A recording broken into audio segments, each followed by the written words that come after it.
Buenas tardes. Les doy la bienvenida al canal que tiene como objetivo el de entretener contando historias o leyendas de personajes carismáticos o estrambóticos y lugares terroríficos o misteriosos. Sin más preámbulos, demos comienzo esperando que pasen un rato entretenido entre las tinieblas de la historia. Si les gusta, por favor accionen la campanita de notificaciones, compartan y denle a like. En la cita de hoy les traigo 3 relatos de hospitales y sanatorios escalofriantes de siglos pasados. Así que espero que disfruten de una tarde de sofá, una luz tenue relajante y un té de su gusto.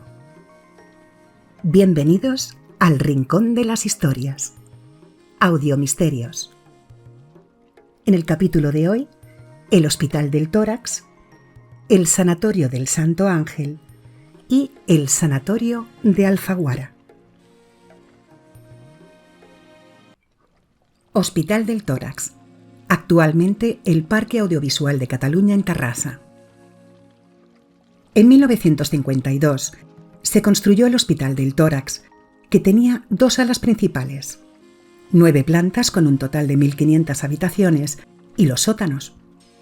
Se escogió Terrassa, una ciudad de Barcelona, porque estaba rodeado de naturaleza y como estaba destinado a tratar enfermedades respiratorias graves, como la fibrosis, tuberculosis o cáncer de pulmón, pues el aire puro y fresco del lugar eran idóneos para estos enfermos, pues allí está el bosque de Pineda. Pero igualmente por ello, precisamente por el lugar en el que estaba ubicado el hospital, empezó a llenarse de pacientes psiquiátricos e incluso de enfermos terminales. Por lo que el Hospital del Tórax llegó a convertirse en uno de los centros con un mayor índice de suicidios de toda España. Se dice que los enfermos se arrojaban al jardín desde la 9ª planta. Muchos se suicidaban al enterarse de que sus familiares se querían deshacer de ellos y los habían abandonado en ese centro. Los pacientes no estaban en el hospital más de un año, porque se morían o se suicidaban. Lo cierto es que los pacientes de este hospital estaban totalmente aislados del exterior. Solo tenían cabinas y radio. El Hospital del Tórax funcionó hasta el año 1997, que quedó abandonado. Así que a causa de todo eso, se fueron formando muchas leyendas, como que se escuchaban ruidos, voces y actividades paranormales en algunas zonas del hospital, en especial en las plantas 4ª, 5ª y 9ª, y en el jardín al que llamaban la jungla. Incluso cuando entraban investigadores en algunas plantas, no funcionaban sus aparatos para medir las actividades paranormales. También se creía que había un peculiar y terrorífico laboratorio, con restos humanos en la planta 5ª, porque en el año 2004 un chico se coló dentro del edificio y la policía lo detuvo portando un feto conservado en formol, envuelto en periódico, y que había cogido del hospital. Fue entonces cuando nació la leyenda de que en esa planta había restos humanos en un almacén, quizá porque se hacían experimentos para la investigación de la tuberculosis, pero nunca se supo el propósito ni por qué fueron abandonados. En la actualidad hay un parque audiovisual en el lugar, famoso porque se han filmado escenas de varias películas de terror, tales como Los sin nombre, en el año 1999, El maquinista, en el año 2004, y Frágiles, en el 2006, e incluso eventos televisivos, como Operación Triunfo. El Sanatorio del Santo Ángel, de Madrid. Cuando hacía 2 años que había comenzado la Segunda Guerra Mundial y también un par de años que había acabado la Guerra Civil Española, por el año 1941, fue construido el Sanatorio Mental de Hormigón de Navacerrada, aunque anteriormente fue un lugar llamado La Barranca, que nació para la recuperación de pacientes enfermos de tuberculosis, en la Sierra de Guadarrama, en Madrid, en un valle de 3.000 metros cuadrados. En un principio era el lugar idóneo para tratar esta enfermedad, por el aire de la sierra. Pero en cuanto este tipo de dolencias remitieron gracias a los avances médicos, pasó a convertirse en un centro psiquiátrico. siendo un edificio formado por 5 plantas, sótano y dividido en 3 edificios. Aunque se cerró en el año 1995, después de 54 años en funcionamiento, se cuentan numerosas historias de terror e incluso existen testimonios de personas que han escuchado voces y gritos desgarradores de quienes estuvieron allí. Según se dice, por las barbaridades ocurridas contra los enfermos, robándoles completamente la dignidad. También apariciones, destellos y luces en sus pasillos, sin cristales en las ventanas. Probablemente por todo ello, y por ser uno de los edificios más misteriosos de España, y quizás su pasado como psiquiátrico, ahora una gran ruina de hormigón, con apariencia siniestra, en mitad de la montaña, también se encuentran restos de velas y pintadas que dan lugar a pensar que también ha habido rituales satánicos en sus sótanos. Lleva 20 años abandonado y a nadie le ha interesado reconstruirlo, quizás por la infinidad de leyendas que hay a su alrededor. Así que la Comunidad de Madrid derribará el antiguo Hospital del Santo Ángel, porque aunque se dice que ocurren cosas sobrenaturales, también se hacen botellones e incluso han pasado la noche allí, dentro del edificio. De hecho, hace 3 años un chico de 29 años resultó herido grave al caer por un agujero varias plantas abajo, unos 10 metros, y acabó con un traumatismo cráneoencefálico severo, allá por el año 2020. El Sanatorio de Alfaguara, de Granada.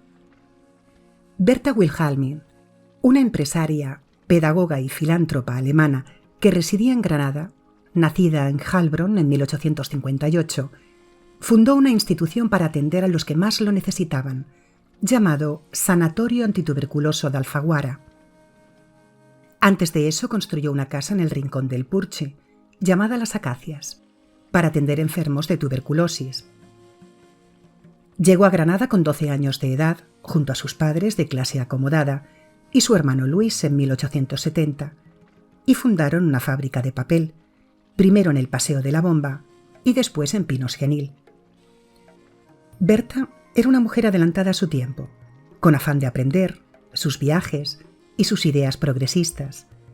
Muy joven se casó y tuvo hijos, y esa dedicación marcó su vida, junto con la vida sana y su amor por la naturaleza. Creó una biblioteca y una escuela mixta, dejando huella de su forma de ser. De hecho, en Granada existe una calle con su nombre. El Sanatorio Berta Wilhelmine se empezó a construir en el año 1920 en el Parque Natural de la Sierra de Huétor, en la Alfaguara de Granada, y se inauguró en el 1923, a raíz de la muerte de su hermano por tuberculosis, que en ese tiempo era una enfermedad muy grave, que afectaba a los principales órganos del cuerpo y se contagiaba por vía aérea, por lo que llegó a ser una epidemia a causa de la guerra, las medidas nulas de higiene y el hacinamiento de la población. La Alfaguara es un lugar a gran altura, 1.487 metros sobre el nivel del mar, y muy cerca de donde se surtían de agua, el manantial de Fuente Fría.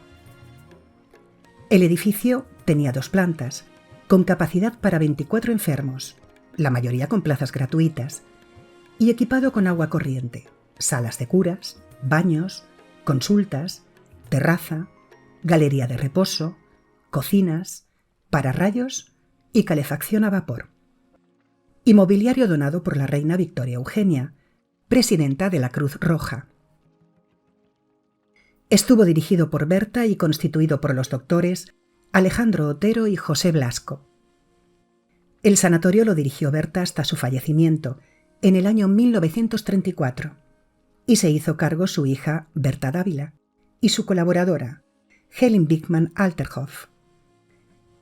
Y fue abandonado durante la posguerra, porque uno de los frentes se instaló muy cerca en la Guerra Civil en el año 1939, ya que disponía de electricidad, agua y buenas comunicaciones.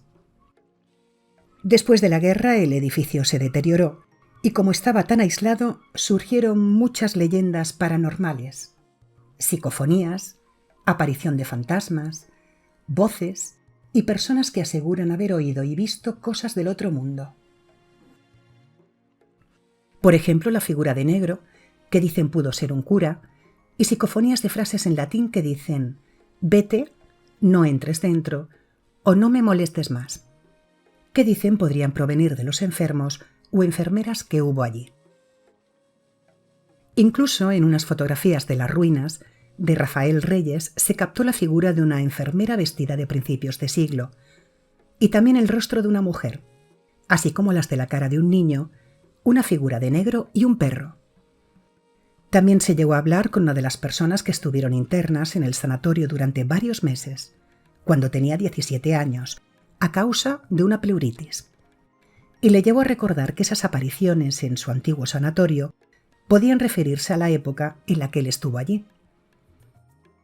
La mujer de blanco podía ser la última directora del sanatorio, Helena Bickman.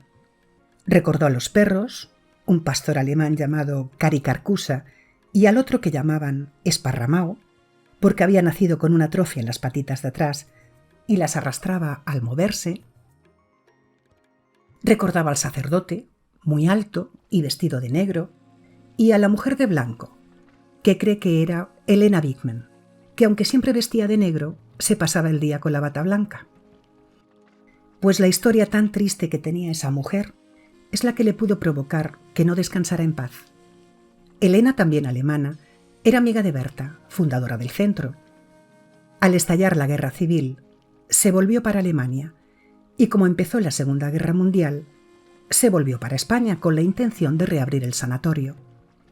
Pero al intentar salir de Alemania con su hijo de 12 años, no dejaron que su hijo cruzase la frontera, ya que le querían para la guerra. Y quedó con su hijo que se volverían a ver en la Alfaguara de Granada. Pero no volvió a verlo. Y a Helena siempre le pesó su recuerdo. Por eso cree que la imagen de ese niño de las apariciones del sanatorio puede ser aquel niño. Poco más puedo contar sobre estos sanatorios, tan solo que no podemos olvidar que muchas personas perdieron la vida y fueron desahuciadas por la sociedad, por la carencia de avances médicos y por la ausencia de una sanidad pública de calidad. Los eventos paranormales nos toca a nosotros valorar si creer en ellos o no. Hasta la semana que viene. Si les ha gustado, por favor accionen la campanita de notificaciones para saber que ha sido de su agrado y poder seguir ofreciéndoles contenido, compartir y darle a like para ayudarme con el canal. Hasta la semana que viene con nuevos relatos de Audiomisterios.